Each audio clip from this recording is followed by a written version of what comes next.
Iniquity is in our people to bring so much shame upon Destiny awaits.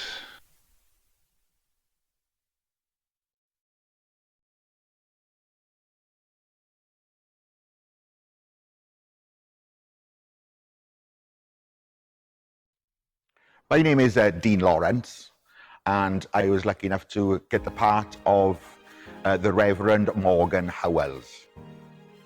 Hello, I'm Leanna Romani, a mum of two, born and bred from Port Talbot. I'm Ian McCloy, and it was a real pleasure to be part of this project on the Merthyr Rising. I had taught history for over 4 decades, and therefore I was very familiar with the events of the Merthyr Rising. And I played in the actual play the foreman of the jury that found Dick Penderyn, Richard Lewis and Lewis Lewis guilty. My name is Di Rees, and I'm from Swansea, normally a singer and guitarist, but I diversified into acting about 12 years ago with the Dylan Thomas Theatre. Started in an amateur way and gradually got some paid jobs. So, yn enw i yw Hannah Beth, nes I chwarae'r papedwr yn y sioe anhygoel ag yw Iniquity Camwedd. A pwrpas yr olygfa gyda'r puppets yw dangos ac arddangos dynameg a perthynas y bobl a'r reina oedd mewn pŵer, felly Brenin Lloegr a hefyd Dick Penderyn a'r bobl, a fel yn nhw ddim yn dod ymlaen a faint mor gymleth oedd hi ar y pryd. My name's Daniel, and I'm 40. I'm from Port Talbot. I played Yanto Parker in the 2022 screening of the play. My name is Benjamin Leonidis, and I had the pleasure of playing a character, Reverend Daniel Jones. Hi, I'm Alan Davis. I was lucky enough to be involved in Iniquity from half the start, really, from the premiere. Working front of house for Stuart. And the second year then I was privileged enough to get 2 parts. So I worked the first part as the lovable rogue, Willembach. And in the second part then I'd done a contrasting part of the jailer, who was a nasty, evil person. Don't know why I was picked for that, and my gorgeous looks, but yes, I was lucky enough to get involved with Stuart. When the call came across about doing it, it was an opportunity that was too good to miss. When Stu messaged me, I said 100% yes. Let me know when the next rehearsal is and I'll be there.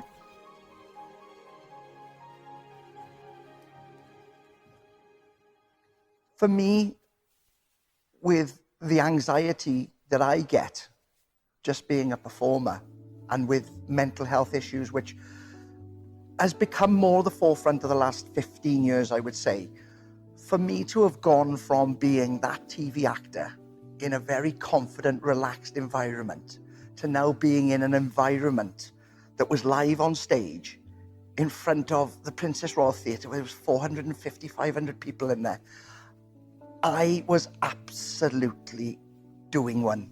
I nearly swore then, but I won't. Iniquity has been a particularly special project as far as I'm concerned, because I am a graduate in Welsh history. I studied Welsh history at Aberystwyth University, and I did concentrate on what we say the modern period of Welsh history. So I was particularly looking at the Merthyr Rising and Chartism, and when I saw this play in 2021, it was performed at the Princess Royal Theatre in Port Talbot, I was in absolute awe. So I was cast as Dick Penderyn, and along with the opportunity to play to a local audience and then take it to Edinburgh, also came an immense responsibility. I think it was key for me to do it right. But it was interesting to me then, almost as an outsider, to see other people perform some of the major parts, different to the ones that originally performed it when we started off. And it was nice to see different people with their take on the different parts. I suppose the difference between the two casts mainly were levels of training given to certain people that had achieved over their lifetimes. Some people who have come into the production, which was a really lovely production, the original one. A lot of people came from the local community that were just workers like myself in general industries and institutions, had no big formal training in acting, and sunk themselves into roles and inhabited the roles that were created and written for us.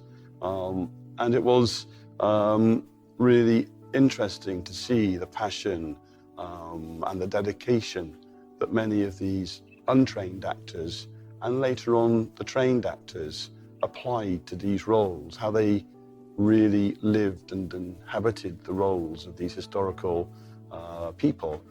Firstly, it would be hard to replace those people at all, that we would have difficulty in recasting in time, and that maybe the project might fall away completely. My other concern was that even if we were able to recast all the positions, which obviously we were, that I did have a big friendship and a bond with a lot of the people who left, and I thought perhaps maybe it wouldn't be the same. Perhaps the people who came in, and we wouldn't have the right mixture, we wouldn't have the same chemistry, because we had such a strong team ethos in the first incarnation in Princess Royal Theatre. I thought maybe we wouldn't be able to replicate that. Thankfully, my concerns on both counts weren't accurate. We were able to get people in, and not only that, we were able to replicate, I think, the feeling then, the togetherness, the team ethos from the first occasion. And I think, as I touched on previously, it was actually interesting to see new people come in to play the different parts and to bring a slightly different take on it.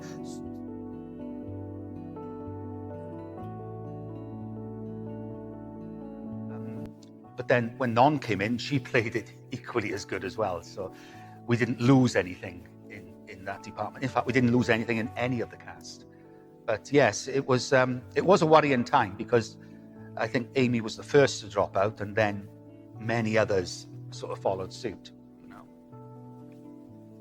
So when Stuart first contacted me via Facebook to be a part of the project, I was sat in my bed and breakfast at a bit of a loose end as to what to do with myself. So it was sort of meant to be in a way. I'd learned a little bit about Dick Penderyn and the Merthyr Uprising from school. I was actually taught a little bit, but after I'd received the message, I went on and did my own research.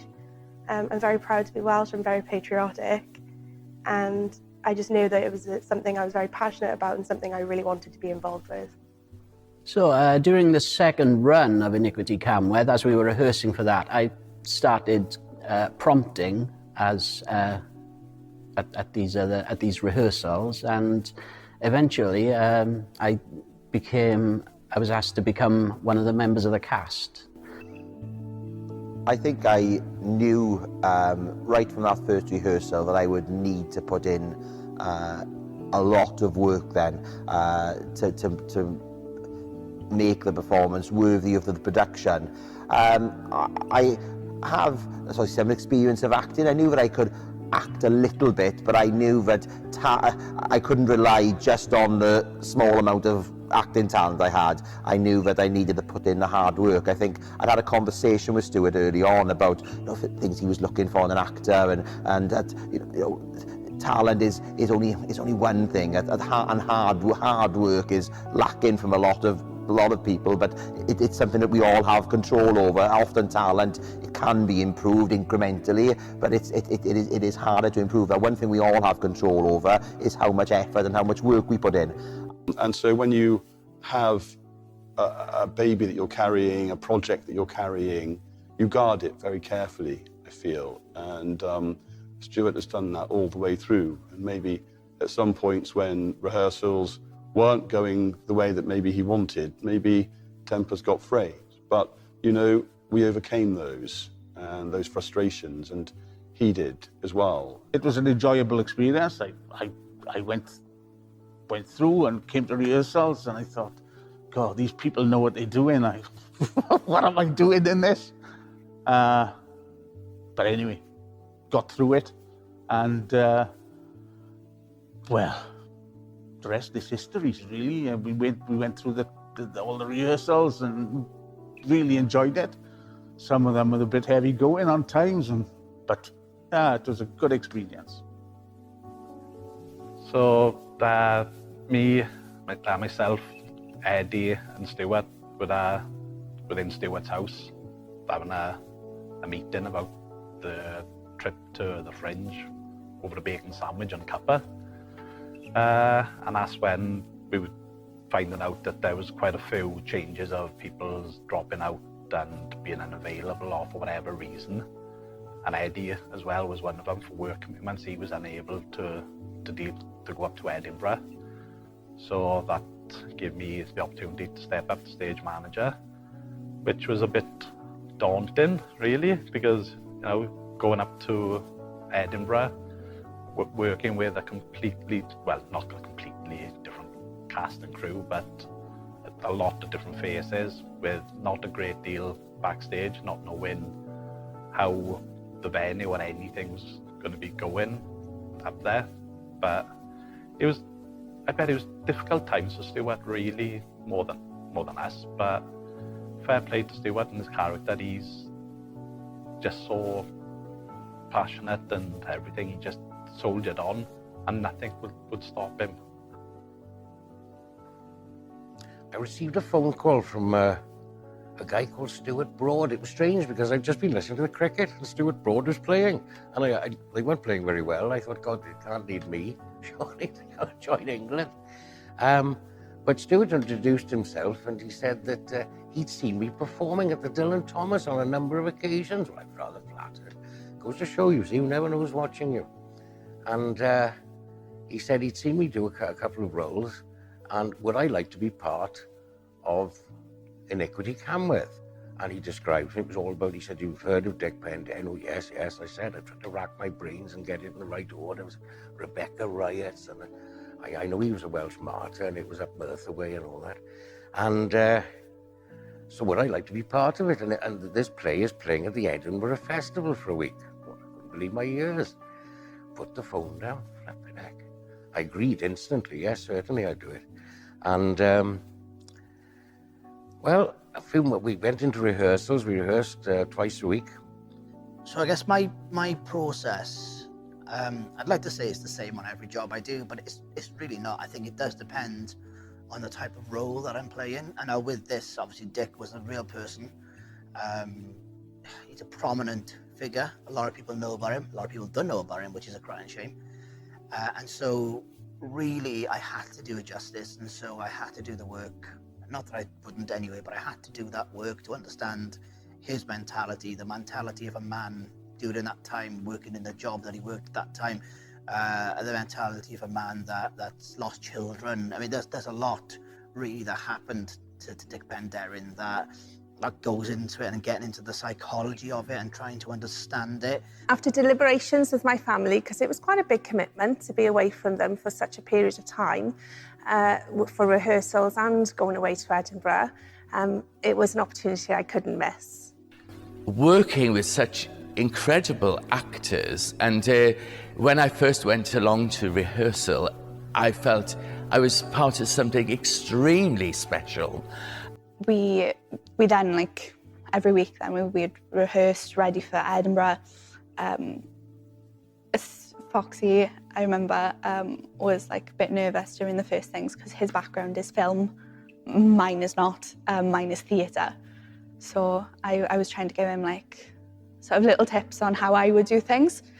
And he'd like sort of take that on board, and we'd redo our scenes, and then when other people were doing their scenes, we'd go in the back room, we'd rehearse ours and trying to get that like spot on. Getting involved in Iniquity Camwedd was something that I never thought I would ever have the opportunity to do. So have the opportunity to be on stage with people who've become my close friends, passionate friends, to have made this project work, because there was times where we did doubt ourselves. I certainly doubted myself, because I didn't know I had it within me to be the person that Stuart needed me to be Dr. William Price. But with the help, with that big arm around me, we made it happen.